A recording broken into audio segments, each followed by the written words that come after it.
Hey guys, and welcome back to another episode of the Vertical Take with Jennifer and Taha. This is episode 43, and we have another intimacy coordinator, Allison. Hello. Hey. Thank you for coming on. I know we did recently speak with an intimacy coordinator for episode 40, but it's always nice to speak to more intimacy coordinators to get a more broader view of others who are in the field. Yeah, cool. I'm actually super. I didn't know that you spoke with another one, and I'm super interested in looking that up because I want to hear from other intimacy coordinators as well. Yes, Yeah, but definitely. what's good about Allison is she's also a mental health coordinator, correct? Like Yes. you, I'm not a mental health coordinator. I have okay, mental health first aid training, which okay, actually I think I could be wrong, but SAG has a IC registry. I'm not sure if you're aware of that. I know I'm right about that part. So they have certain prerequisites to be on their registry, and having mental health first aid training is one of them. So Hmm. it's okay.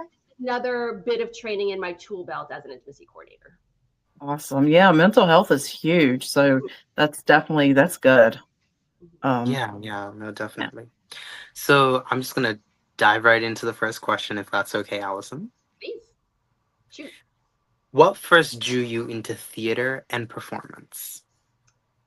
Gosh, it was so long ago. Let me think. So when I was growing up, let me start back to when I was a child. You Yeah. know, time, right?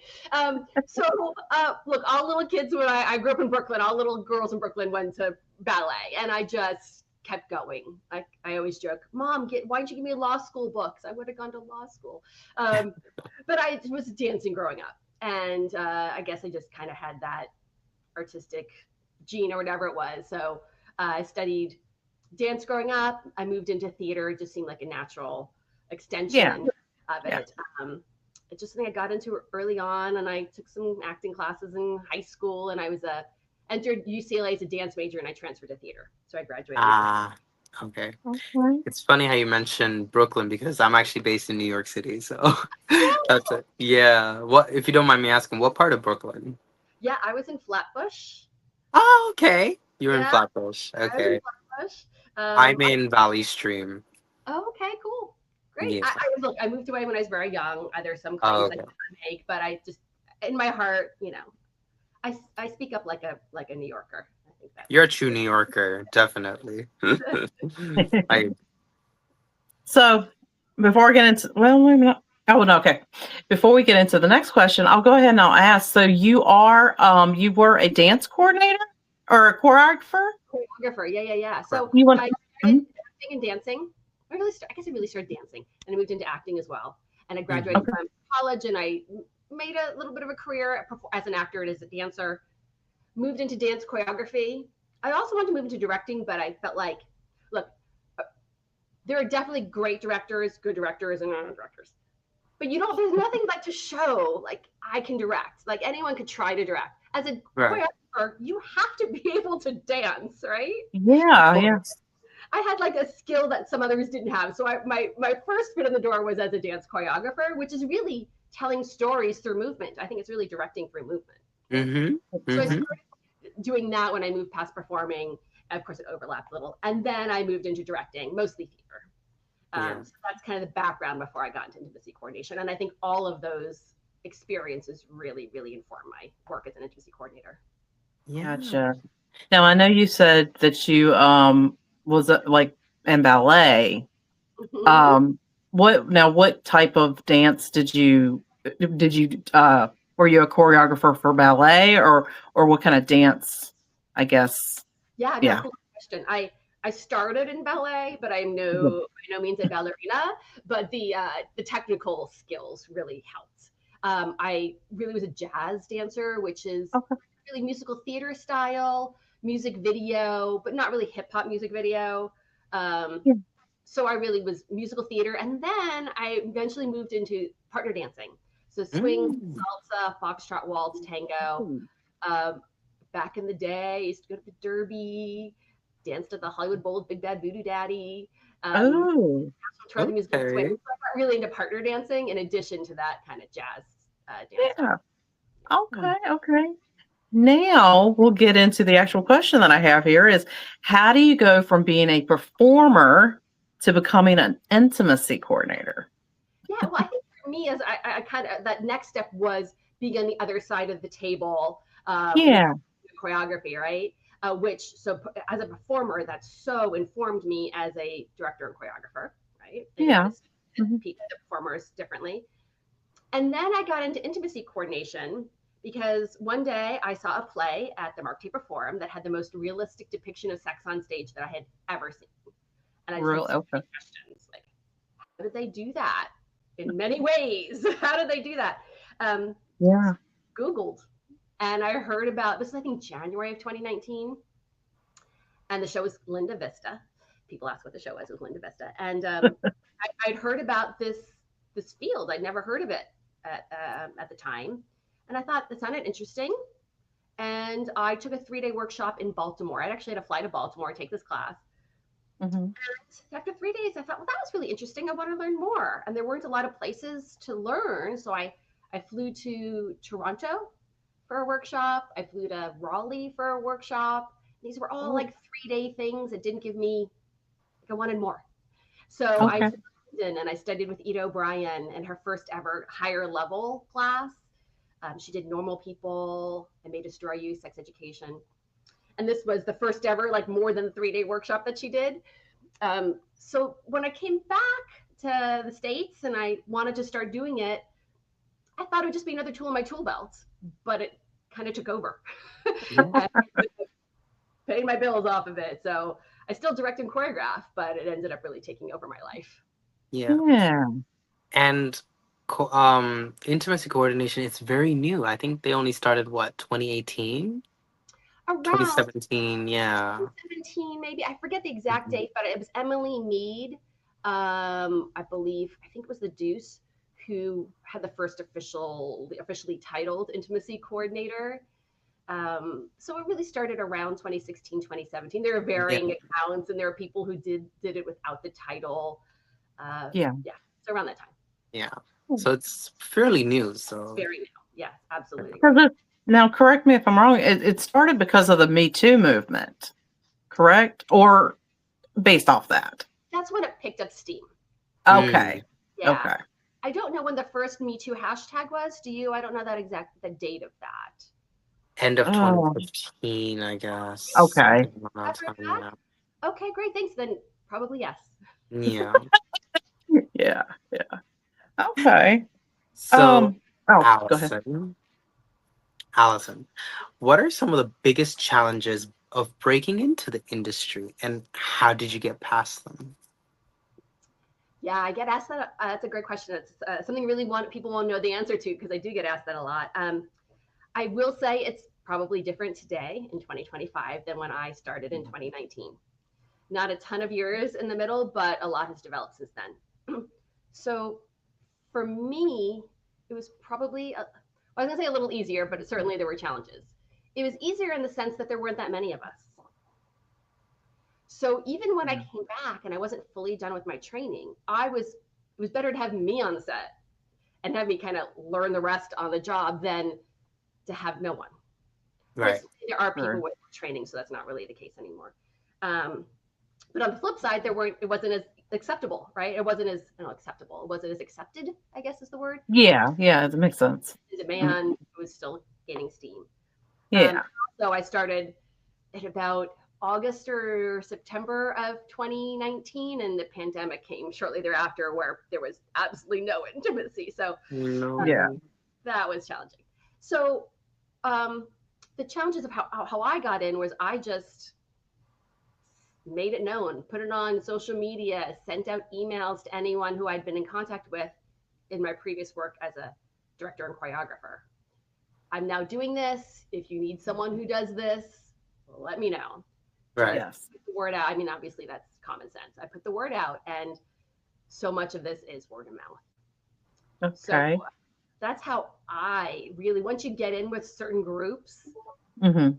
just they share your name. Like I've now done over 100 verticals. Wow. Yes. Yeah, because they just, especially early on, once you've done one, and the rest of them are like, who did that one, right? Yeah. That's Um, usually it is. like her, you know. Yeah. Yeah. It's a challenge. Making those connections, getting your first job is so challenging. A lot of people Hmm. ask me about shadowing. I really feel strongly that the few companies there are out there that do training should be providing shadowing opportunities. Mm-hmm. Yeah. Definitely. Now, you mentioned, and I'm going to ask this, and if you, so you mentioned the pandemic. How did you work around that once, like, I guess when people were able to go back to starting to film again and like filming like intimacy, but you're not really supposed to be touching because, the virus and things. How did you navigate, I guess, around that, making sure everybody's remained safe? Yeah, so when it was like really new, when I heard like some shows were using mannequins or put people's, I've seen some of the footage. It was not, it was, I mean, Wow. Oh God. they were Yeah. the search, they were trying, like, you know, Yeah. by the box. Sometimes they used the actor's actual spouse. Oh, Um, okay. yeah, like, and didn't show their face or whatever. So in those moments, I wasn't even hired. That was not. I don't know if they didn't hire ICs. They probably didn't for those Okay. Yeah. months, but I was not on set for those for sure. Once we got to a point where I was on set, it was really just a lot of COVID testing. And then in my experience, now I'm just off the top of my head, I can't think of a time when I was involved in a conversation where we modified blocking or choreography because of COVID. It was really just testing, daily testing, sending a picture of your test results with the date on it. A couple projects, they like sent someone to your house to test for COVID. Yeah, it's just Yeah. testing. Okay. Yeah. Yeah. Okay, so you started out as a dancer. We were talking about that. How does that background shape the way you choreograph intimacy today? Yeah, I think it shapes it a lot. Uh, Hmm. it's not so much my dancing, although that is some of it. It's more, I think, in my case, the communication from choreographing and from teaching. Okay. In that teaching someone movement is a skill. Hmm. Knowing how to break it down rather than saying, "Oh, that we need that sexier." What does sexier look like? Is it about, instead of just running your hand off, keep it on longer? I mean, that seems like a silly example, but it's just about Yeah. Yeah. breaking down the movement um, into physical things they can do um, rather than broad concepts. Hmm. I also am pretty good at seeing what someone's going to be capable of physically pretty quickly. And I think that comes from my dance training. Just because you ask someone to do it once and they can't do it doesn't mean they're not going to be able to do it after a few tries. Right. But is it Yeah. going to take 3 tries or 30 tries? Because we don't have the time for 30 tries, right? Yeah. And, right. So it's those kind of judgment calls. And also, I think recently I was on set and somebody had to just lower themselves onto the couch. And someone was telling them to lower themselves with their left knee and their left arm. And it just seems to me like maybe, I don't know how obvious this is to other people, but it's easier with your left knee and your right arm. Otherwise, you're going to tip over, right? Yeah. Yeah. Stop thinking I get. that you're just more in tune with movement and how to explain it. Yeah, because like I don't think that I would be able to explain that. And it's interesting that you're talking about like just intimacy in general, like the brushing of the face or something. Like I wouldn't have thought like those small little movements really can make a scene, and Oh, I probably absolutely. yeah. Yeah, really Yeah. small movements. And also, I think I just lost my train of thought. Something else about my I, dance. Oh, I remember. I think growing up as a dancer, I'm just more comfortable with my body yeah. and talking. I don't know if that bleeds into talking about things. Maybe it doesn't. So, I mean, I don't assume other people are, but it's just, this person, okay, are they, it just, it doesn't. I'm not as uptight about that as maybe some other people might be. Yeah, I completely agree. Like I'm the same way. I'm completely okay with, my body, things that certain things to talk about. But I know some people are like, oh no, don't be talking, don't talk about that. Like, so I get that. So, Allison, when you start a new project, what's the first step you take? Yeah. So once I've been hired, I'm gonna read the script and I do a breakdown. So when I first read it, I highlight. So I have my own little color coding on scenes that I think, okay, this is probably going to need the support of an intimacy coordinator. And I say probably because I haven't talked to the director yet, so I don't know if they actually intend to keep the scene as written and how they plan to realize it. Right? Yeah. They make love, so they fall on the bed and we fade to black, or is it a 5-minute montage? Right? But I highlight what I think is likely to need an IC. I do that in green. What is might need one, I'm not really sure, and that also may depend on actors' boundaries and concerns. In yellow, and then in blue, I want to put this on the actor's radar. Check in with the director to make sure it's going as I assume it's going to go, but you probably don't need me on set. Yeah. So I do that breakdown in my first read through, and then I transfer it into a spreadsheet where I Okay. put the text from the script Uh-huh. and a column. I have a bunch of columns. Um, is the IC going to be on set for this scene? When is it Yeah. shooting? And then one of the more important ones is what's the director's vision? So, like in that example, they make love, or recently I had their bodies entwine. What does that mean? Right. So, in that other column, I put the director's description of how they plan to realize that text. Those are my first Okay. steps. That's interesting. Okay. Yeah. So, what helped you build trust quickly with the actors? Because that's huge. Yes.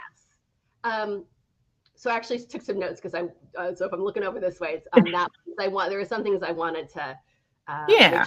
sure. Yeah, I think that pre-production conversations are so important. Hmm. People don't know this about intimacy coordinators. They may think they just hire us the day. Well, this unfortunately happens way too often, that they hire us the day before and just expect us to show up on set. A really, really vital part of our work are pre-production conversations. And first with the director, well, often sometimes first with the producer, with the director, and then with each actor privately on the phone. And I think that when I'm thorough and direct in these conversations, that is my first step in building trust.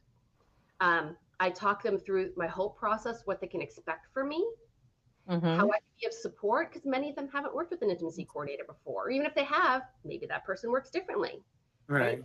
So I, when I talk them through my whole process, it's like a 5-minute spiel. I did like sit back and relax. Here I go. I think once they've heard me give that overview, they Yeah. trust that I have done this before, that I know what I'm talking about, um, and that they're in good hands. That's the first step. Um, I try to answer any questions they may ask in advance, because they may be afraid to ask some of them. So anything that I feel like may be a concern in their head, I just talk about it even before they could bring it up. Yeah. And I tell them that if there's anything they want to share with me that they don't want production to know, they should tell me that. So they Hmm. feel free to do so and know that I will keep their confidence. I just have to be aware that that's something they're telling me confidentially. Um, and the last thing that I made a note about that I want to share is that I just do my best to be super professional about everything, right? Maybe that goes without Huge. saying, but to me, it's that balance of being super professional, but not being ridiculously uptight. Like, look, if the actors are okay with that, like, let's say they want hair and makeup on monitor, cool, that's fine with me. I'm fine with it. But I'm still going to ask for each scene, Yeah. even if it's just a kiss. I hate the word just, but Yeah. so it's about being professional while being reasonable. Yeah, no, absolutely. So, how do you work with directors so that their vision is honored while still protecting the actors? Yeah.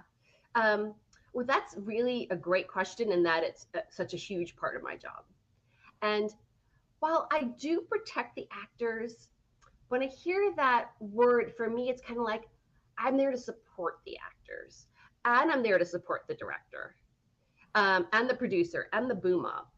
So it's not really, um, it shouldn't be a trade off, right? Sometimes people think it's a trade off.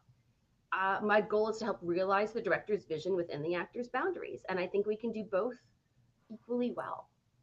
Yeah. Um, so the main way to do that is in these pre-production conversations, making sure everyone knows in advance what's going to be, what the plan is, Hmm. what's going to be asked of them, and I can know what their boundaries are. Now, that doesn't mean these things can't change. Um, Actors' boundaries can change. Director can have a great idea on set. Yeah. It's just then again about how I facilitate how that all goes down, right? So I guess it's about letting also people know what the method should be on set if Yeah. we do have new ideas and how they're communicated, rather than asking an actor on set in front of a crew, oh, you know what, I had this great idea. Can we do an insert radically new idea with a radically new level of nudity? You know, that they just ask me. And will I'll let them know if I already have an inkling from my conversation with the actors what the answer might be to that, and if I'm comfortable asking, and then I will privately, go over that with the actor. So I'm not the sex police. I just want to be a facilitator. Yeah, of course. Yeah. Yeah. Yeah, and part. Definitely.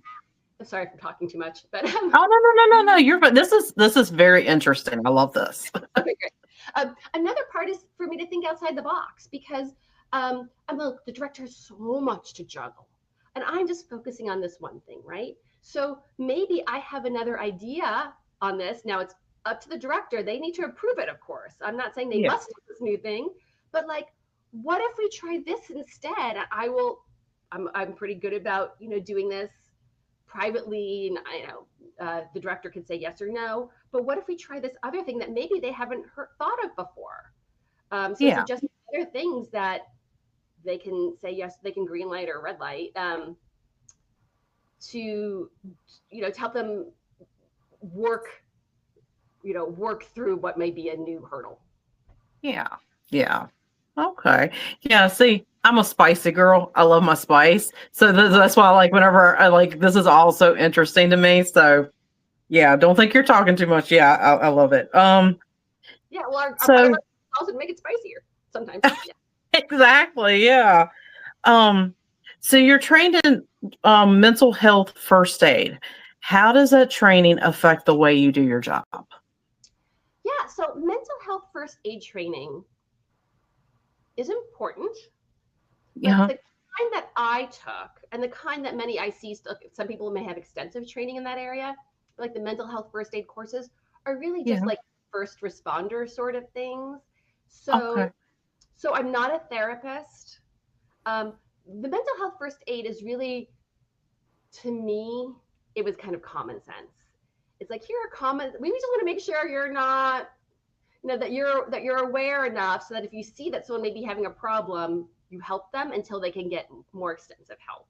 Yeah. Um, Okay. it was things like, let me see if I could find it really quickly because I pulled up. I may not be able to find it. Some of my here we go. Here's I'm pulling up here on my other screen here some questions from the mental health first aid quiz. Oh, okay.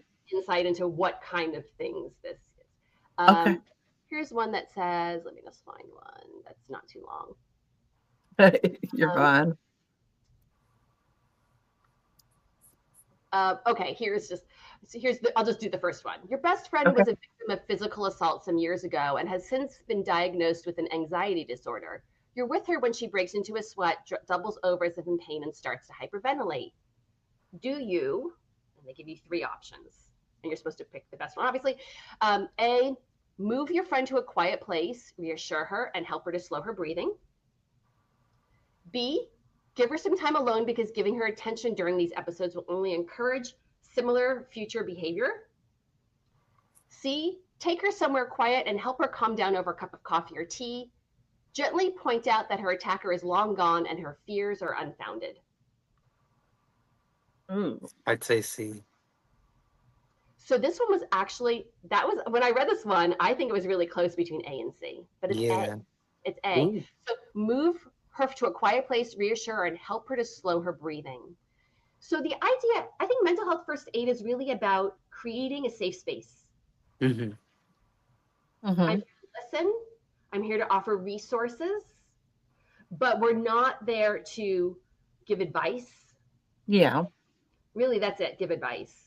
So it's about creating a safe space. So if anything, it's I'm laughing at myself now because I'm talking so much, but I would say it's made me a better listener in my job. um, right? But it has. It's about what's your concern? How can I, help you so that in this moment you're not having anxiety? Like slow your breath, Yeah. take you out of the wherever you are and to collect yourself, and then offer resources. Yeah, I mean, those are, I mean, it's really good to have that because you never know what's gonna, what kind of, like, for instance, in that scenario, somebody could have a panic attack, just from, take, for instance, male or female is on top of the other person, and then all of a sudden something triggers and they start panicking. Right. How do you handle it? Alert to recognize things. Yeah, exactly. Yeah. So, Allison, intimate scenes can be very emotional. How do you make sure that actors don't carry these feelings home with them? Yeah. Well, I mean, I that's a good question. I was trying. Well, I'll tell you where my mind went. My mind went to so many scenes are that way, not just intimate scenes. And I'm thinking, well, what's that actor's process for dealing with those emotional scenes? And it really should be similar. That's where my mind went. And then I thought, well, what if they're not yet equipped to deal with those things? But then Yeah. it's not just an intimate issue, it's just an overall in your acting process, you should develop methods that work for you. Yeah. That said, if I have worked, if we've worked in a scene and I feel like there may be some residual issues, stress, depending on my working relationship with that actor, I might look. The first thing that I might do on my list is I check in with them the next day. Yeah. Now, I'm Yeah. not saying I always do this. I decide on a job by job, a person by person, and project by project whether or not I feel like that's necessary. I'll check back Hmm. in. No. How are you doing? Is there was the intimate conduct handled appropriately? Do you have any concerns? Is there anything I can help with? I try to ask open-ended questions Yes. to get their feedback. It's very important. Yeah, so I'd say that's the main thing. If there are certainly resources I can offer to people, if they have true, like really issues that they need to talk about beyond the scope of my ability. Sometimes they're just honestly simple things. Like when I was taking a mental health first aid class, I thought if this is going to sound so simple, but it really affected my life. I listen to the news all the time when I'm Oh, when I'm in the car. That's what I listen to, the news. yeah. 10-10 wins. What? What I was said that? 10-10 wins. 10-10 wins? Yeah, it's like a New York Oh, 10-10. sorry. I'm in LA now, so You were young, I forgot when you left. Right. So I do. So when I was taking this mental health first aid class, I turned on the music on my drive, and I felt so much better. Right? I just felt so much better after just listening to the music instead of the news. So sometimes they just need to develop simple things like that to Yeah. decompress. Whether it's taking a bath when they get home with candles or whatever it is, just need simple reminders too. Yeah. Exactly. So, what systems or protocols do you put in place in case an actor feels uncomfortable during a shoot? Yeah, so when I show up on set, I'll do a quick check-in with each actor to see if how the shoot's been going, if there's anything I Yeah. should be aware of since our phone conversation. um, But one thing I do that I think is different from other ICs is that I have a private signal with each actor. Some Okay. people, Okay. some people have a safe word, but you say pineapple, everybody knows there's something going on, right? Right. So I have a safe signal with each actor, and each actor has their own. It's different from their scene partners, and it's not this, but it's like this. It's like tugging on your ear, right? It's subtle, something Yeah. that if you did this, you wouldn't really think twice about. It's not that, but it's similar to Interesting. Yeah. You wouldn't want to say that. Yeah. Oh yeah, of course not. that. So I tell them they could say no, they could ask any questions at any time, but if they're not comfortable doing that, they could say yes and smile enthusiastically while giving me the subtle signal, and then I can jump in, subtly redirect things, suggest other things, ask for a break. And I think people are really grateful for this. Even if they don't think they're going to need it, if they think they'll be comfortable speaking up, their scene partner may be happy knowing that their scene partner has it. Directors are grateful knowing actors have it. So they know that if they ask a question, that if they get a yes answer, it's a real yes.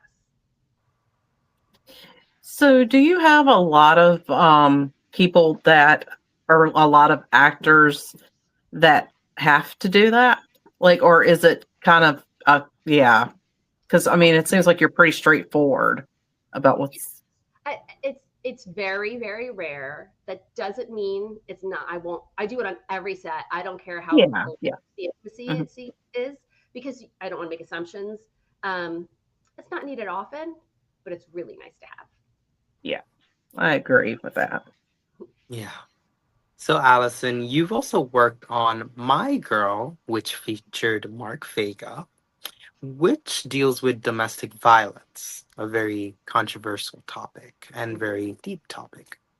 What extra care goes into staging sensitive material like that? Yeah, I love Mark. Worked with him several times. Right, and I loved My Girl. Love Uh, it too. um, was that the one? Wait, that was the one with the treehouse with the lights? Yes, and they had a sex scene in the treehouse, but it was kind Yeah. of obvious that they didn't do it in the treehouse because, Oh, like, it was bigger. Yeah, it was kind of obvious. Oops. uh, That treehouse was tiny. I didn't Yeah, it was. They did it in a room in a house. They just put they inside they put up this tenting. Right. Beautiful with all the candles and lights and stuff. Mm-hmm. So I really think that I try to treat all of the scenes the same. Um, so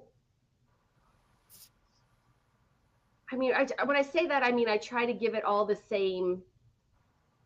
I don't know if respect is the right word. Um, Yeah, but if a scene has domestic violence, it really is about, for me again, the pre-production conversation. Sorry to sound like a broken record, but it's making sure they know in advance what they're going to be asked to do. You don't want to show up on set that day and find out that's what is suddenly added to the script, right? Right. yeah, You know in advance, you've accepted the job. Doesn't mean that you can't have anxiety just because you've accepted it. You got to be totally fine, no problem. yeah, But preparation helps emotionally, knowing what you're going into. And I think one thing, I'm going to erase the answer. I treat it the same. I do, but here's a better answer to that.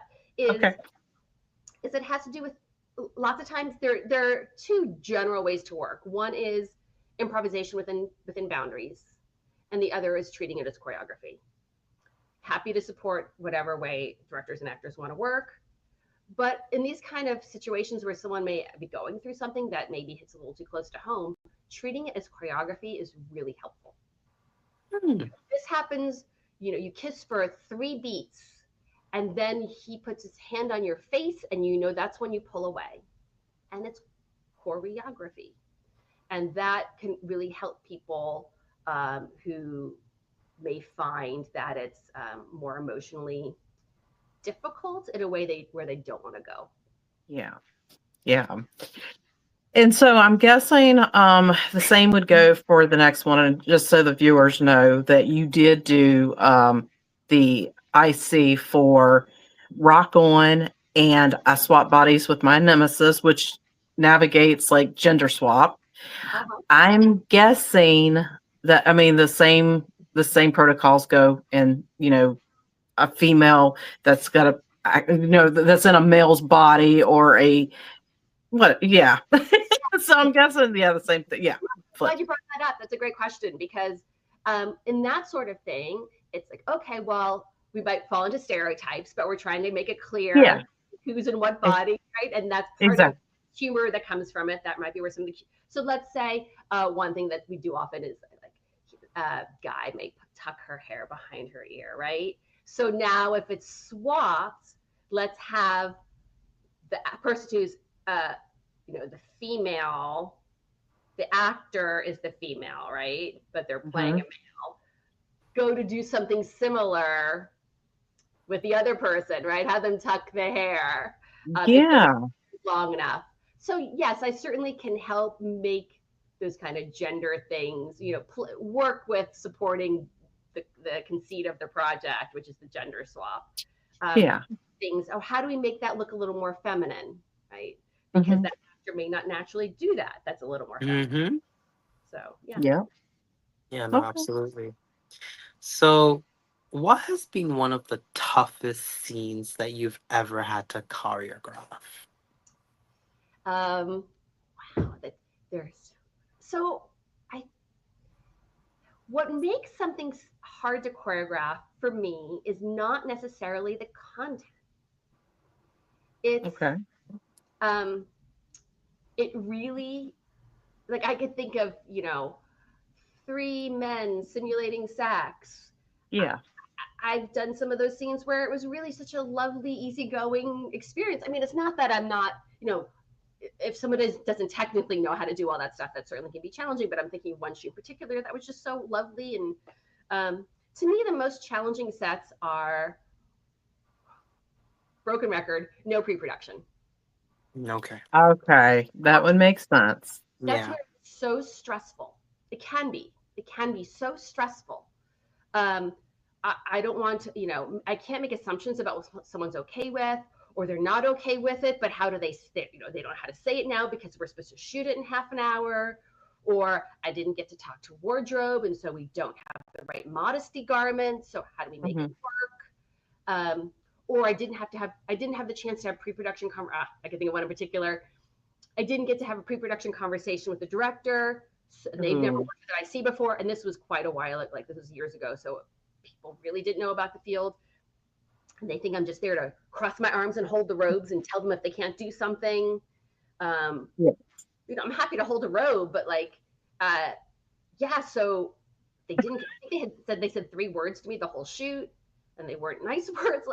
I could have been of support. And also for that shoot, I was hired at like 11 o'clock the night before. Oh And no. Oh no. the actor was already Mm-mm. upset about something. Like, Uh, yeah, that was stressful. That Yeah, I can imagine.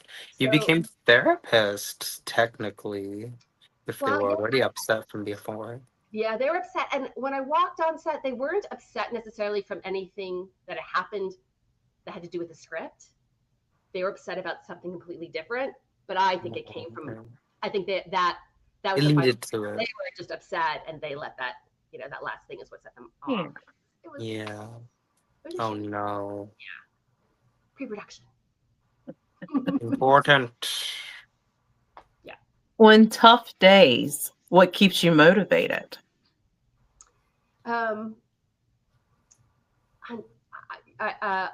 when you mentioned you might ask that, I was like, that is a great question because what does? And because there certainly there certainly are a fair amount of them, and I think that's when, generally speaking, I mean, I'm not perfect, but Hmm. generally speaking, when it's a difficult day on set, that to me is an opportunity for me to do my best work. But and by that I mean to be of support. I'm not saying I'm now going to shape the best scene I've ever shaped because we don't have time for that, right? But how Yeah. can I be of support when everyone is under stress? So, what can I anticipate? What can I prep? How can I grab an extra second when the actor's walking on set. Is it appropriate for me to ask them something? Now, look, if they need to focus, I get it. Like, I'm not going to distract them and all that. But, can I check in with the wardrobe and make sure that we're all ready to go if they have a second? I think it's really about, how can I be of support the most? What will be the most helpful? And look, that might be my saying to the first or second AD, I'm going to be over there quietly in the corner of my computer when you need me. Right? Yeah. That may also be how I could be best at this. Right. But yeah, I think that being as positive as you can to others definitely is the most helpful in those circumstances. Yeah. And then I could go home and bitch to my my friends privately about not naming any shows or names or of course. You can vent, but on agree. Yeah, that's a good process.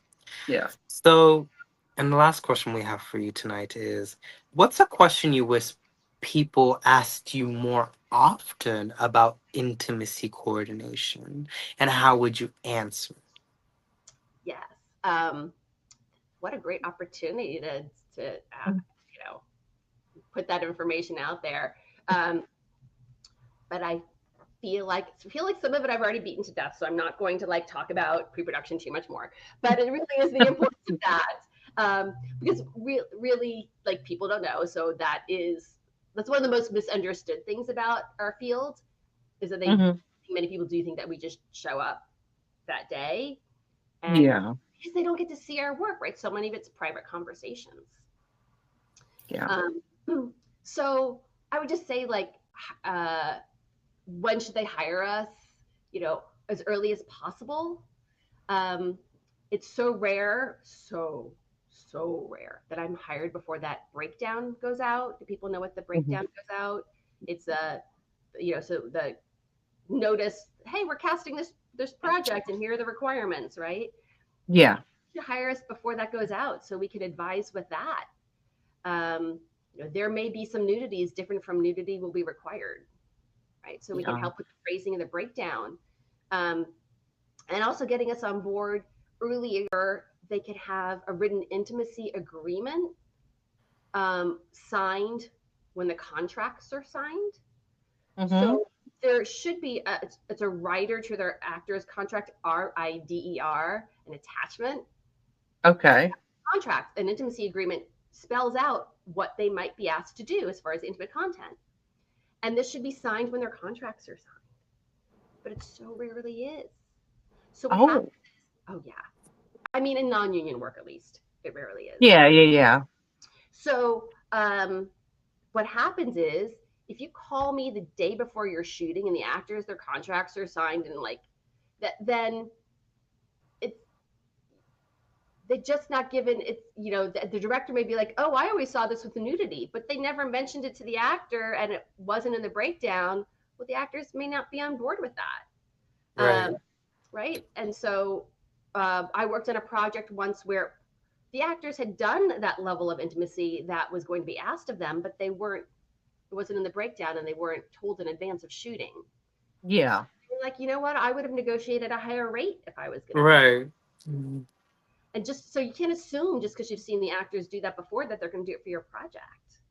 Yeah. Exactly. All should be talked about early on. Oh, and another thing that is really helpful for why you should bring us on early.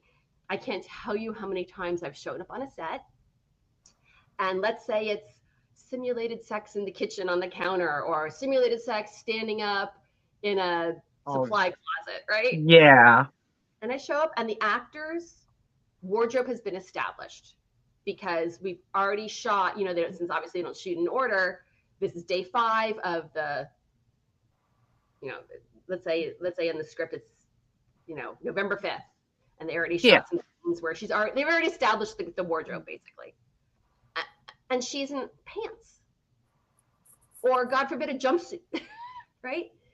That should be a skirt or a dress if you want this simulated sex on the counter to be right. awkward, right? Yeah. The wardrobe's already been established.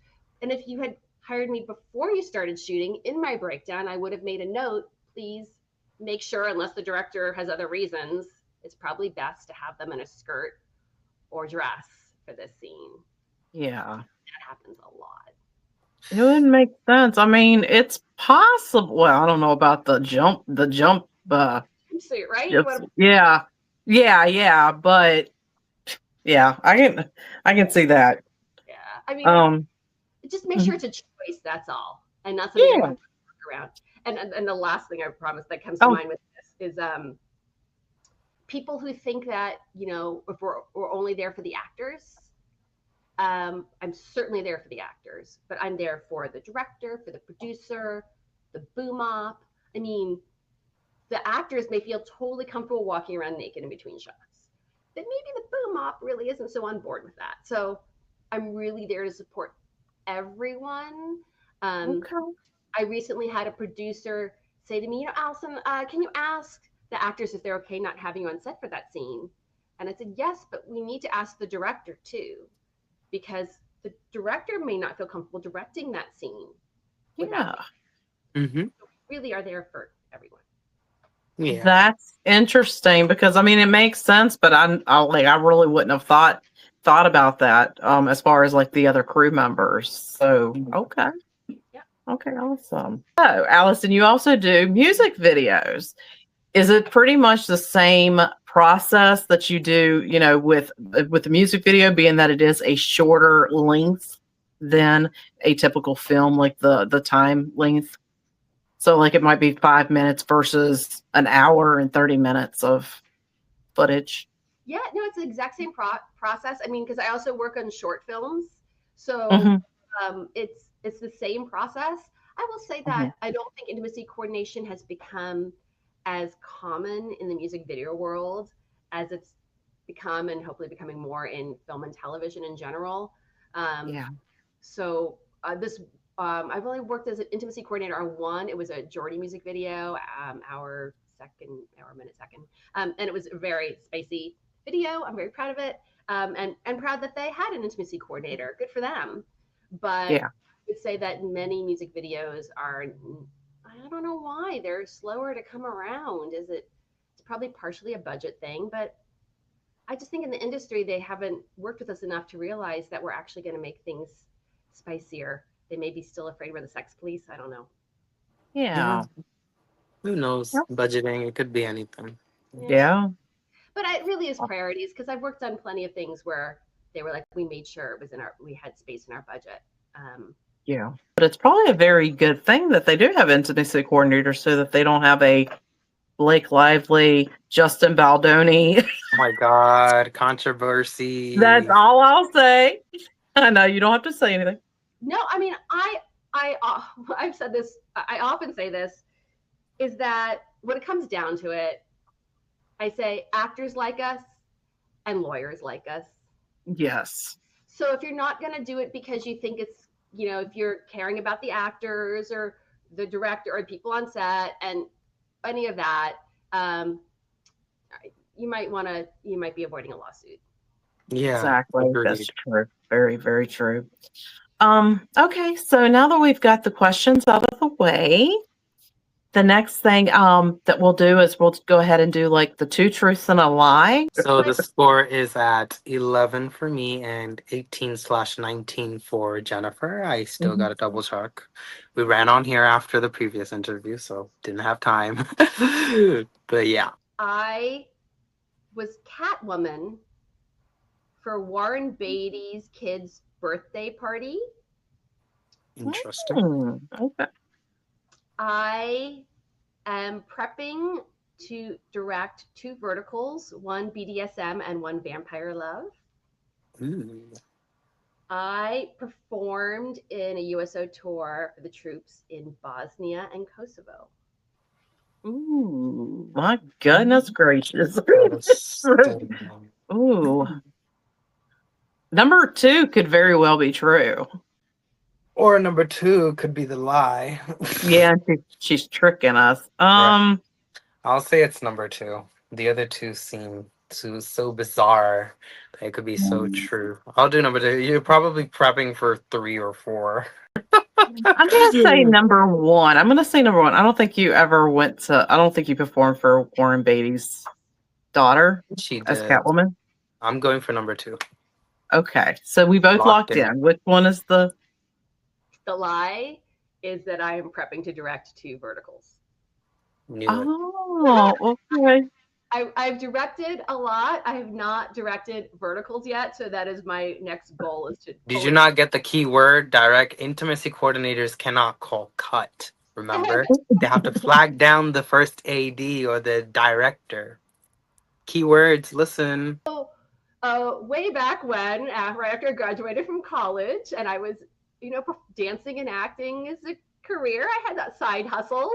So one of them was kids' birthday parties. Okay.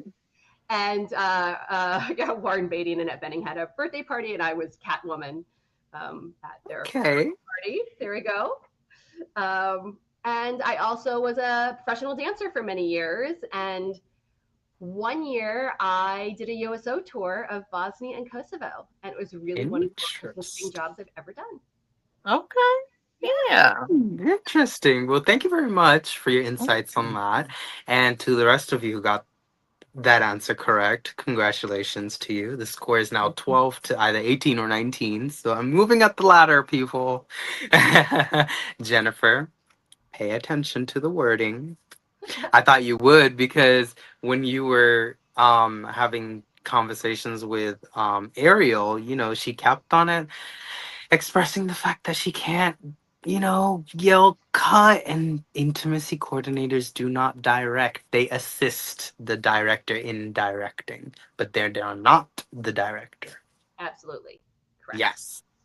So now we're going to do the rapid fire. So whenever you're ready, I'm just going to start beaming out stuff for you to answer. And to make it fun, if you want to pass, you can say cut. I'll let you do that. All right. Shoot. Okay. Do you like pineapple on pizza? Yes. A lot. I like it too. Shh. What's your favorite holiday food? Oh, that's a hard one. This is supposed to be fast. Okay. Apple pie. Apple pie? Okay. Pumpkin pie. Do you like hand holding in public? Yes. Okay. If you could design a theme park, what would it be?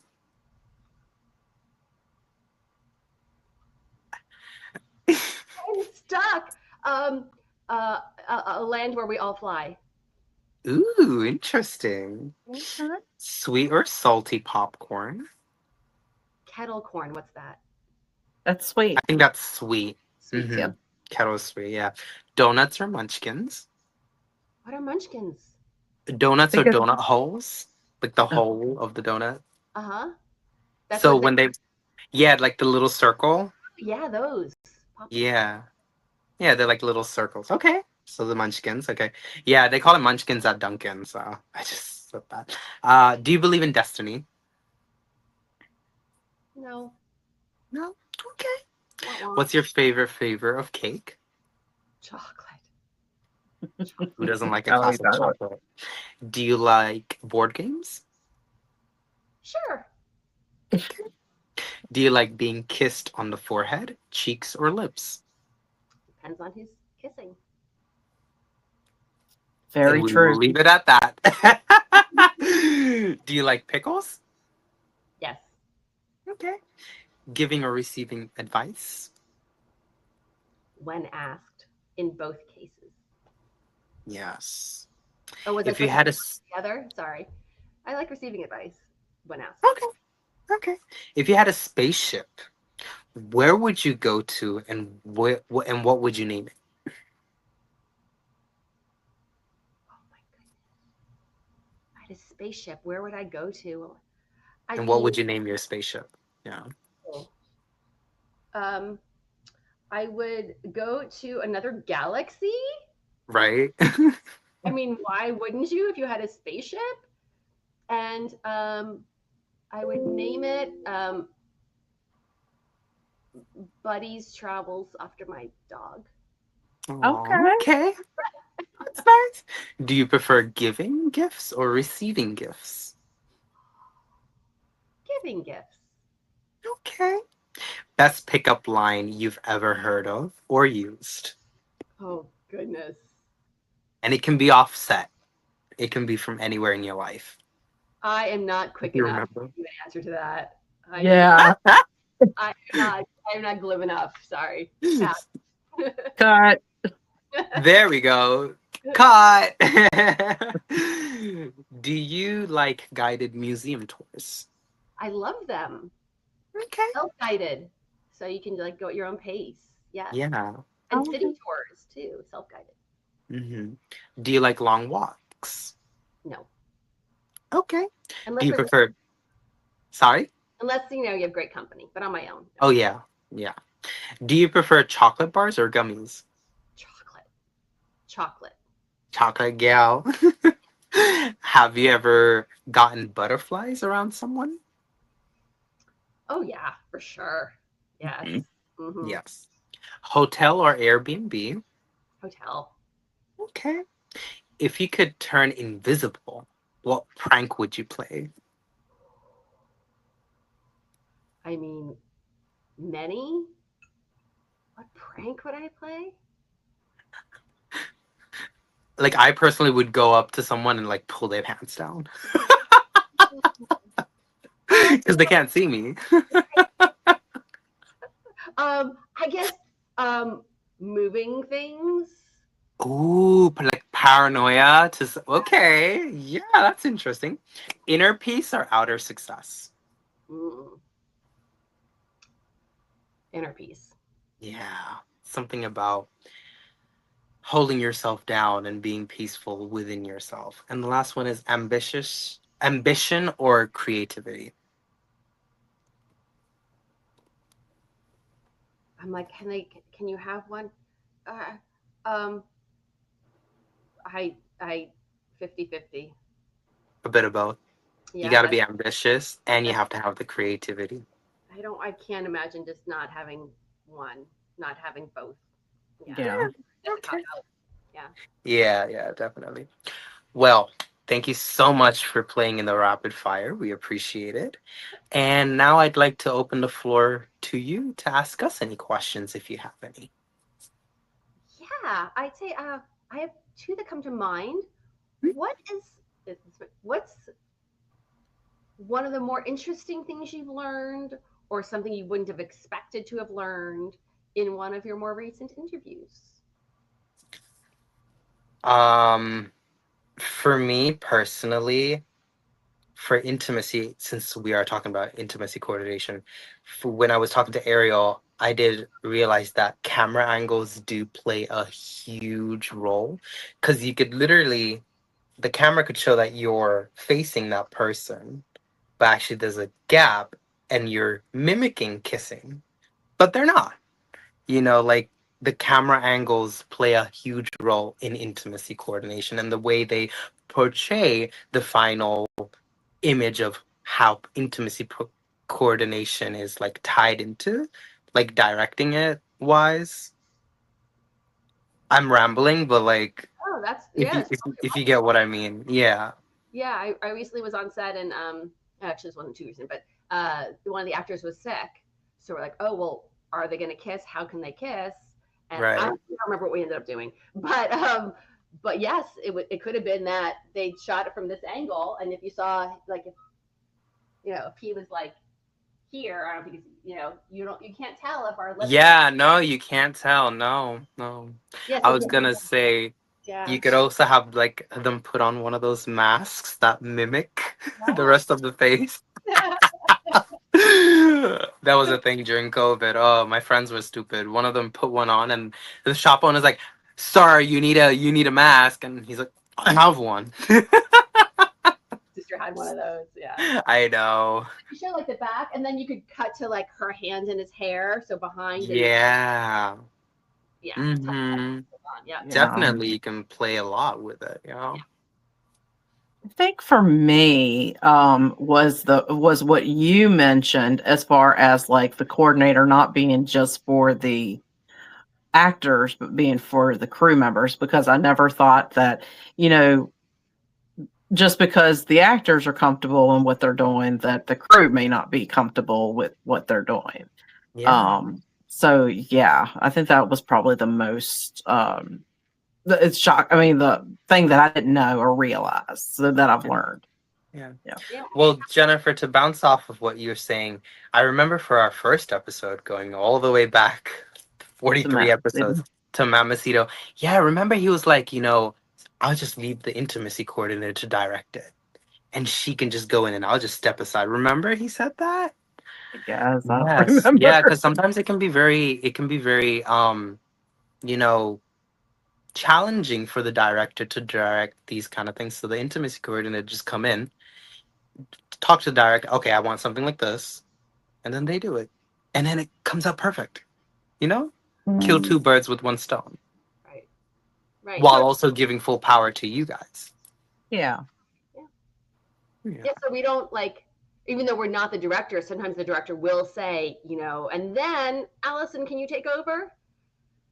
Okay, I'm jumping in the wagon. Yeah.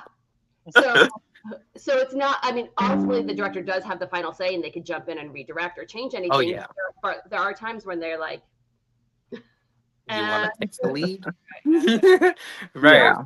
we should, it often the crew is not fully aware of the content they're going to be shooting that day. So we Yeah. could be shooting like insert some terrible assault sort of scene, and that crew member is going to be emotionally affected by that.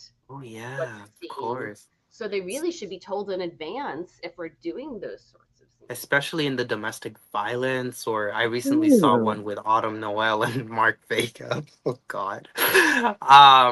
It was, yeah, and literally her father had a ranch and was about to force an abortion. Yeah, so you can see the context and just Yeah. so much abuse, and I'm just like, yeah, this is just, first of all, if we see, well, the way I was raised, if I see a pregnant woman, I will offer a seat, or the elderly, like, or disabled. We become soft and caring, not trying to push them down the stairs or force them to have an abortion. Oh my God, it just, yeah. And look, many times the crew have not read the script. Yeah, and these scripts can be long, so who has time to go through all of that? I get it. You have other things to prioritize. Or maybe they're a sub for the day. The Yeah. sound Oh yeah. that one day on set, so they called in. Hopefully they've read it, but sometimes, like for me, sometimes I'm hired the night before. Sometimes they're hired the night before for whatever reason. Yeah, or they're an I assistant, do. didn't need to read it. Yeah. I do have a question though. And I don't know if an intimacy coordinator would deal with this kind of stuff, but I noticed in some of the verticals there's like animal abuse. Is that something that you all do handle, or is that somebody else that deals with that? Like when I say animal abuse, what was it that happened to the With dog? with Teague, you're talking about Yeah, that one. yeah, because I didn't So want it. Jennifer is a animal Mm, person. She wanted to, when I told her there is animal, she wanted to skip the whole thing. I'm like, no, yeah, don't do that because of one stupid thing. So I went in and I told her don't watch episode 11, 12, 16, whatever, so on. Um yeah, they were showing that they were choking the dog, and then I know, and then they showed that the dog was in the in like the little, is it a kennel? What do they call it? It's like the thing yeah, you put the animal inside to transport them to like the yeah, vet. Right. Yeah, a yeah. crate. Great. Okay. So the animal was the dog was in the crate, and they were like kicking it, shaking it, throwing it across the I was like, yeah, and Jennifer, if she was to see that, yeah, she would have been tortured for like a while because, she's an animal lover. Me, I was able to take it because I'm like allergic to a lot of animals. I'm allergic to dogs and cats. So I'm just like, I don't like them anyways. Not giving that an excuse for me or saying that I'm a monster and I like animal abuse. It's totally wrong. But I think what Jennifer's trying to say is, would you also have experience, or if you know anything about what goes behind, portraying v- violence against animals specifically? No, and I did not. I mean, I'm not terribly surprised, but I did not. I mean, I didn't know about that scene in particular, or those scenes. Yeah. No, I've not. That's not something they would consult me about at all. Oh, wow.